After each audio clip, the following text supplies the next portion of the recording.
ಒಂದು ಶ್ರೀಮಂತರ ಮನೆ ಇರುತ್ತೆ.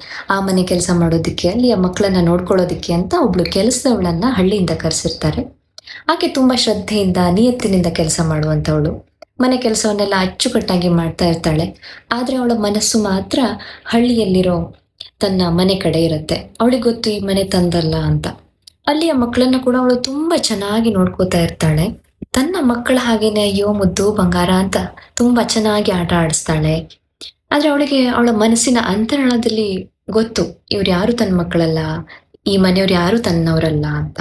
ಒಂದು ವೇಳೆ ಆಕೆ ಆ ಶ್ರೀಮಂತರ ಮನೆಯನ್ನ ತನ್ನ ಸ್ವಂತ ಮನೆ ಅಂತ ಅನ್ಕೊಂಡ್ಬಿಟ್ಟಿದ್ರೆ, ಆ ಮಕ್ಕಳನ್ನ ತಂದೆ ಮಕ್ಕಳು ಅಂತ ಅನ್ಕೊಂಡ್ಬಿಟ್ಟಿದ್ರೆ ಪರಿಸ್ಥಿತಿ ಏನಾಗಿರ್ತಿತ್ತು? ಅದು ಯಾರಾದ್ರೂ ಒಪ್ಪುವಂತಹ ವಿಚಾರ ಆಗಿರ್ತಿತ್ತಾ? ಖಂಡಿತ ಇಲ್ಲ. ಆದ್ರೆ ನಾವುಗಳೆಲ್ಲ ನಮ್ಮ ದಿನನಿತ್ಯದ ಜೀವನದಲ್ಲಿ ಈ ಮನೆ, ಹೆಂಡತಿ, ಮಕ್ಕಳು, ಸಂಸಾರ, ಸ್ನೇಹಿತರು ಇವರೆಲ್ಲ ನಮ್ಮವರು ಅಂತ ಒಂದು ಭ್ರಮೆಯಲ್ಲಿ ಸಿಕ್ಕಾಕೊಂಡ್ಬಿಟ್ಟಿರ್ತೀವಿ. ಅದರಲ್ಲೇ ಮುಳುಗೋಗ್ಬಿಟ್ಟಿರ್ತೀವಿ. ಅದಕ್ಕೆ ಶ್ರೀರಾಮಕೃಷ್ಣ ಪರಮಹಂಸರು ಹೇಳ್ತಾರೆ, ಆ ಶ್ರೀಮಂತರ ಮನೆಯಲ್ಲಿದ್ಲಲ್ವಾ ಕೆಲಸದವಳು, ಹಾಗೇನೆ ನಾವು ನಮ್ಮ ಪಾಲಿಗೆ ಬಂದ ಕೆಲಸವನ್ನ, ಕರ್ತವ್ಯವನ್ನ ಅಚ್ಚುಕಟ್ಟಾಗಿ ನಿಯತ್ತಿನಿಂದ ನಿಭಾಯಿಸೋಣ. ಆದ್ರೆ ನಮ್ಮ ಮನಸ್ಸಿಗೆ ಗೊತ್ತಿರ್ಲಿ ಇದ್ಯಾವುದು ನಮ್ಮದಲ್ಲ ಅಂತ. ಹಾಗೇನೆ ಅವಳ ಮನಸ್ಸು ಹೇಗೆ ಹಳ್ಳಿಯಲ್ಲಿರೋ ತನ್ನ ಮನೆ, ಮಕ್ಕಳ ಮೇಲೆ ನೆಟ್ಟಿತ್ತೋ, ನಮ್ಮ ಮನಸ್ಸು ಕೂಡ ಭಗವಂತನ ಮೇಲೆ ಇರ್ಲಿ ಅಂತ.